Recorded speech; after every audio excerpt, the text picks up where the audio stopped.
నమస్తే సార్. నమస్తే. సార్, ఈరోజు మన ప్రేక్షకుల కోసం మనం ఎలాంటి రెమెడీ చేసి చూపించబోతున్నాం, అది దేనికి యూజ్ అవ్వబోతుంది? చర్మ వ్యాధిలో రారాజు అయినటువంటి సోరియాసిస్కి పైపూత మందును ఎలా తయారు చేసుకుని వాడి ఆ సమస్య నుంచి బయటపడవచ్చో మనం తెలుసుకోబోతున్నాం. Okay sir. సోరియాసిస్ వ్యాధి ఇంతకుముందే చెప్పినట్టు చర్మ వ్యాధుల్లో చాలా ఇబ్బంది పెట్టేటువంటి దీర్ఘకాలిక వ్యాధమ్మా. గత కొన్ని వీడియోల్లో కూడా ఈ సోరియాసిస్ ఎందుకు వస్తుంది, దీనికి ఎలాంటి చికిత్స తీసుకోవాలి, అదేవిధంగా పైపూత మందుకు ఎలాంటి వాడుకోవాలి, కడుపులోకి ఎలాంటి వాడుకోవాలి తెలియజేయడం జరిగిందమ్మా. ఈ వీడియోలో పైపూత మందికి క్షేమదాయకమైనటువంటి ఔషధము, అందరూ వాడుకోదగ్గ దివ్యమైనటువంటి ఔషధము, మన ఇంట్లో దొరికేటువంటి పదార్థాలతోనే ఎలా తయారు చేసుకుని లబ్ధి పొందవచ్చో తెలుసుకోబోతున్నాం. సో దీనికి కావాల్సిన పదార్థాలు మూడమ్మా. సో మొట్టమొదటి అరటిపండమ్మా. అరటిపండు. సో అరటిపండు పైపూత మందుగా మనం సద్వినియోగం చేసుకున్నట్లయితే సోరియాసిస్ వ్యాధిలో చాలా అద్భుతమైన ఫలితాలు ఇస్తున్నామా. రెండవది కలబందమ్మా. కలబంద గ్రామాలు, పట్టణాలు, నగరాలతో నిమిత్తం లేకుండా ప్రతి చోట మీ ఆరోగ్య పరిరక్షణ కోసం నన్ను సద్వినియోగం చేసుకోండి అని చెప్పి పలకరిస్తూ ఉంటుందమ్మా. ఈ కలబంద గుజ్జు కూడా మనకు అవసరం అవుతుంది. మూడవ పదార్థంగా కొబ్బరి నూనె. సో కొబ్బరి నూనె ప్రతి ఇంట్లో ఉంటుంది కాబట్టి ఇందులో ఉన్నటువంటి లారిక్ యాసిడ్ ఇలాంటి కొన్ని పదార్థాలు కూడా మరి చక్కగా ఈ యొక్క సోరియాసిస్ అనేటువంటి వ్యాధిని సమర్థవంతంగా ఎదుర్కొనేందుకు చాలా చక్కగా ఉపయోగపడతాయమ్మా. ఈ మూడు పదార్థాలు ఎలా తయారు చేసుకోవాలంటే అరటిపండు గుజ్జమ్మా. అరటిపండు గుజ్జు ఫర్ ఎగ్జాంపుల్ ఒక 2 స్పూన్లు 3 స్పూన్లు తీసుకున్నాం అనుకోండి, అంటే మనకి ఎంత అవసరమైతే అంత తీసుకోవాలమ్మా. అరటిపండు గుజ్జు మనం ఒక మాగినటువంటి అరటిపండు అయినా పర్లేదు, లేకపోతే ఒక మోస్తరుగా మాగినటువంటిదే పర్లేదమ్మా. అరటిపండు గుజ్జు ఫర్ ఎగ్జాంపుల్ 2-3 స్పూన్లు తీసుకున్నాం అనుకోండి. అదేవిధంగా ఈ కలబంద గుజ్జమ్మా. సో కలబంద గుజ్జు కూడా సమానంగా తీసుకోవాలమ్మా. సో ఇది కాన్సెప్ట్. అది అరటిపండు గుజ్జును బాగా మెత్తగా నుంపి వేసేయాలి, లేకపోతే ఏదైనా బాగా మనం నూరేటువంటిది ఏదైనా ఉంటే రెండు కలపడం వల్ల మెత్తగా కలిసిపోతుందమ్మా. సో మనకు వీలయ్యి వస్తుంటే మెత్తగా ఏదైనా ఒక పాత్రలో కలిపేసేయచ్చమ్మా. అలా వీలు కాకపోతే చిన్న మిక్సీలో 2 కలిపేసినా సరిపోతుందమ్మా. ఏదో ఒక పద్ధతిలో 2 కలవడం ప్రధానం అనమాట. ఈ ఒక 2 పదార్థాలను కలిపిన తర్వాత చివరగా అందులో మనం కొబ్బరి నూనె కలుపుకోవాల్సి వస్తుంది. సో ఈ అరటిపండు గుజ్జు అదేవిధంగా కలబంద గుజ్జు 2 ఇలాంటిది ఏదన్నా రోల్ లాంటిది ఏదైనా ఉంటే బాగా కలిసిపోతుంది ఈజీగా.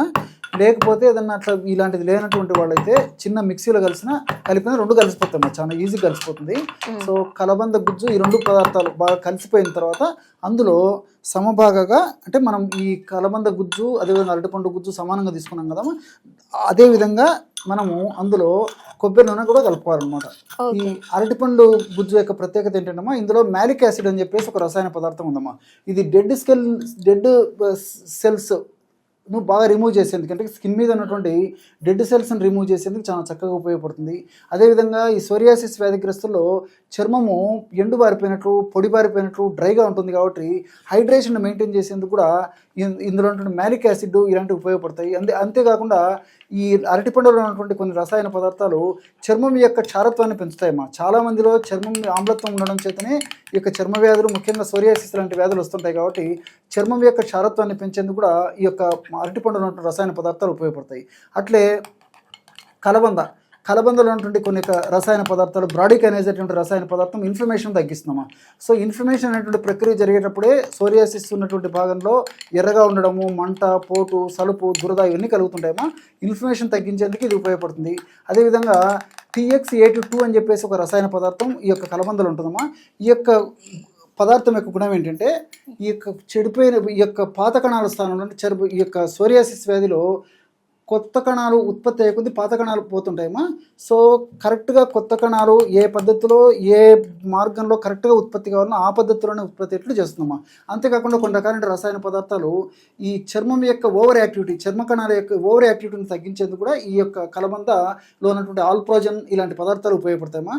కాబట్టి ఈ యొక్క సోరియాసిస్ అనేటువంటి వ్యాధిలో చర్మ కణాల విభజన అతిగా ఉంటుంది కాబట్టి ఆ యొక్క ఓవర్ యాక్టివిటీ కూడా ఈ యొక్క కలబంద తగ్గిస్తుందమ్మా. ఇంతకుముందే చెప్పినట్లు మరి ఈ యొక్క కొబ్బరి నూనెలో ఉన్నటువంటి లారిక్ యాసిడ్ చర్మం యొక్క మృదుత్వాన్ని పెంచుతుంది. అదేవిధంగా యాంటీవైరల్గా, యాంటీఫంగల్గా, యాంటీబ్యాక్టీరియల్గా పనిచేస్తుంది. అట్లే సోరియాసిస్ యొక్క తీక్ష్ణత్వాన్ని తగ్గిస్తుంది, చర్మాన్ని మృదువుగా ఉంచుతుంది, చర్మాన్ని కాంతివంతంగా ఉంచుతుందమ్మా. ఈ విధంగా మల్టిపుల్ గుణాలు దీనికి ఉన్నాయి కాబట్టి ఈ విధంగా తయారు చేసుకున్నటువంటి ఒక లేపన ద్రవ్యాన్ని రోజు సోరియాసిస్ సమస్య తీవ్రంగా ఉంటే రోజు 2 సార్లు వాడుకోవచ్చు.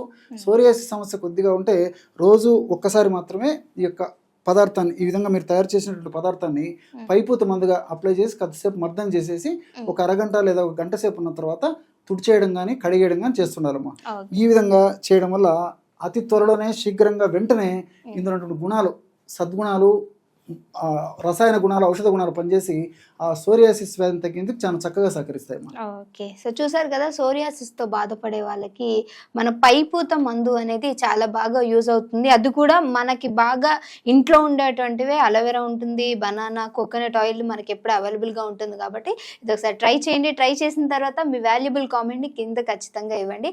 అండ్ ఇంకేమైనా మీకు మెడికల్ ప్రాపర్టీస్తో కలిగినటువంటి ఆయుర్వేదిక్ రిలేటెడ్ ఏమైనా కావాలన్నా సరే కింద కామెంట్ చేసినట్లయితే సార్తో డిస్కస్ చేసి ఆ వీడియోని కూడా చేయడానికి ట్రై చేస్తాం. Thank you so much for your watching. Thank you sir.